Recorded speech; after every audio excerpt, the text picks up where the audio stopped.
semaine dernière, j'ai eu un moment de doute. Et je me suis dit, et si j'arrêtais? Si j'arrêtais ce défi de faire une vidéo pendant un an que j'ai commencé en fin juillet. Nous sommes début février, je vous laisse faire le calcul. Et c'est une réflexion que je me suis faite plusieurs fois, mais qui n'a pas encore abouti jusqu'à présent. La réalité, c'est qu'il y a le poids du retard en fait qui s'est accumulé.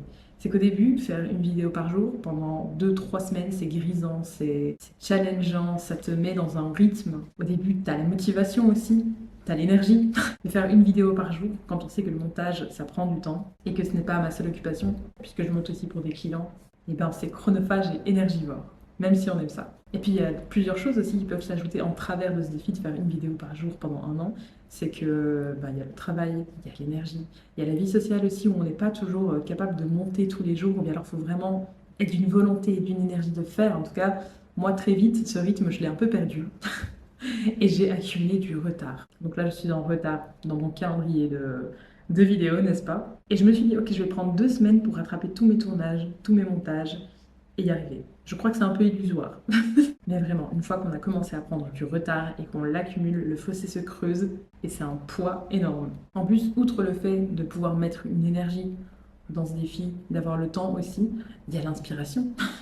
Est-ce qu'on en parle? De faire une vidéo par jour, il faut l'inspiration évidemment. Alors moi je ne me cantonne pas à une niche en particulier, mais c'est vrai que tous les jours, je change d'avis sur ce que je vais tourner ou pas. J'ai beau prévoir un calendrier en me disant ok, j'ai 1 mois, 2 mois, 3 mois de tournage prévu. En arrivant le jour du tournage, je me dis en fait non.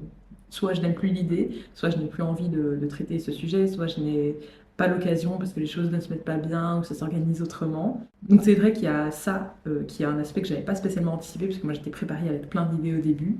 Mais oui, parfois les idées ça fluctue. Et parfois les idées ça fluctue ou parfois on a simplement des pannes d'inspiration. Ça c'est terrible. La page blanche du calendrier de tournage, vraiment c'est affreux. Et pourtant, comme je dis, j'ai des tonnes et des tonnes d'idées qui sont sur la réserve.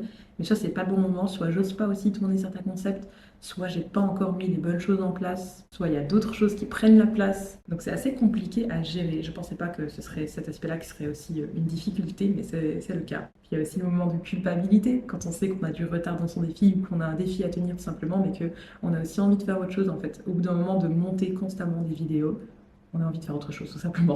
Ça peut être ne rien faire, ça peut être se plonger dans un livre et lire pendant des heures. L'an passé, j'avais aussi un défi sur lequel j'étais à cheval en même temps qu'une vidéo par jour, c'était regarder un film par jour pendant un an. Très chronophage aussi, donc très difficile à gérer. D'où le fait que parfois il fallait choisir, est-ce que je me tiens à tel défi ou à un autre. Mais bon, j'ai réussi le défi de un film par jour pendant un an et c'était très chouette. Maintenant, je me dis, en 2026, peut-être que je peux me refocaliser encore un peu plus sur ce défi d'une vidéo par jour pendant un an. Ce qui fait que je n'abandonne pas, mais que c'est toujours dans un coin de ma tête. Parfois, je me dis, j'aurais dû abandonner ce défi et recommencer. Puis je me dis, mais non, ça sert à rien d'abandonner et de recommencer parce qu'on peut tomber dans un cycle éternel à faire ça. Et je me suis vraiment dit que j'avais commencé ce défi de manière très random, en juillet, comme ça, c'était l'été, je sais pas, il faisait beau, j'étais motivée. Et je me suis dit, je le fais. Mais peut-être aussi qu'il aurait été judicieux d'abandonner le défi. Je sais même pas pourquoi je me dis, mais oui, d'abandonner le défi et de se dire, je recommence proprement au 1er janvier et je sors une vidéo par jour jusqu'à la fin de l'année. Ça aurait été très satisfaisant aussi.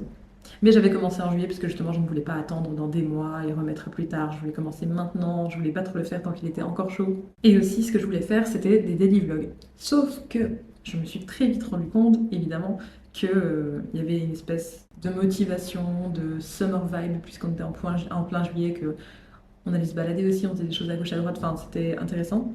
Mais très vite je me suis rendu compte que vlogger ma journée de monteuse vidéo, ça allait être très répétitif. Donc qu'à moins d'avoir vraiment le temps de me consacrer tout le temps à la création de contenu chaque jour et de me dire mon focus principal de la journée à chaque fois, à chaque jour, 7 jours sur 7, c'est mon vlog et qu'est-ce que je fais d'intéressant, qu'est-ce que je fais de différent. Et bien à moins de faire ça, ça n'allait pas marcher de daily vlogger. Donc il fallait que je trouve des sujets. Et parfois, je me lançais aussi dans des sujets qui prenaient trop de temps, dans le sens où il fallait faire des recherches, il fallait faire un script, il fallait traiter un sujet, il fallait monter la vidéo, il fallait faire des recherches pour illustrer tout ce que j'avais traité dans la vidéo. Donc ce genre de vidéos qui sont très chronophages, mais que j'ai adoré faire aussi parce que c'était des belles vidéos abouties, c'était des sujets intéressants. Ben, soit je devais faire très court, parce que ça ne pouvait pas fonctionner sur un modèle journalier, soit je devais sacrifier d'autres vidéos et me dire ok, j'ai pas fait X vidéo cette semaine, mais j'ai fait une bonne vidéo, mais en fait ça collait pas du tout à mon défi. C'est très compliqué aussi de jongler entre différents types de contenus.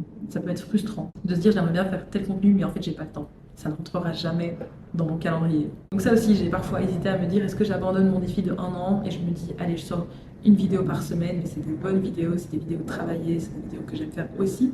Mais j'aime aussi des vidéos plus légères, plus spontanées, rapides à faire. Et donc là, le constat, c'est que je suis obligée de faire des vidéos courtes et rapides à faire, en fait, parce que je ne peux pas me reconcentrer sur des concepts qui prennent du temps, sinon je n'arriverai jamais à rattraper mon retard et je ne suis pas encore dans l'optique totale d'abandonner mon défi. En tout cas, tout ça pour dire que j'ai du retard, que tous les X jours je m'interroge, je me dis est-ce que j'abandonne, est-ce que je continue, qu'est-ce que je fais, ça n'a pas de sens. Et puis parfois j'en trouve beaucoup du sens à ce que je fais. Donc voilà, quand je pense un peu trop à ça, j'essaie de revenir à la base de mon défi, pourquoi j'ai commencé. C'était pour créer du contenu, pour me réhabituer à la caméra, puisque je me déshabitue très vite.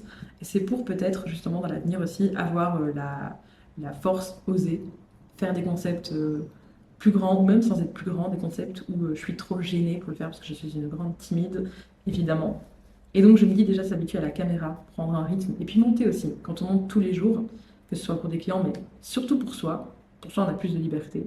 Je peux explorer plus de choses, je peux peut-être me pencher sur différents formats, comme j'ai pu le faire récemment avec ma vidéo sur la psychologie du true crime et la vidéo sur Philippe Boxo. Et puis aussi, je voulais être plus régulière sur YouTube.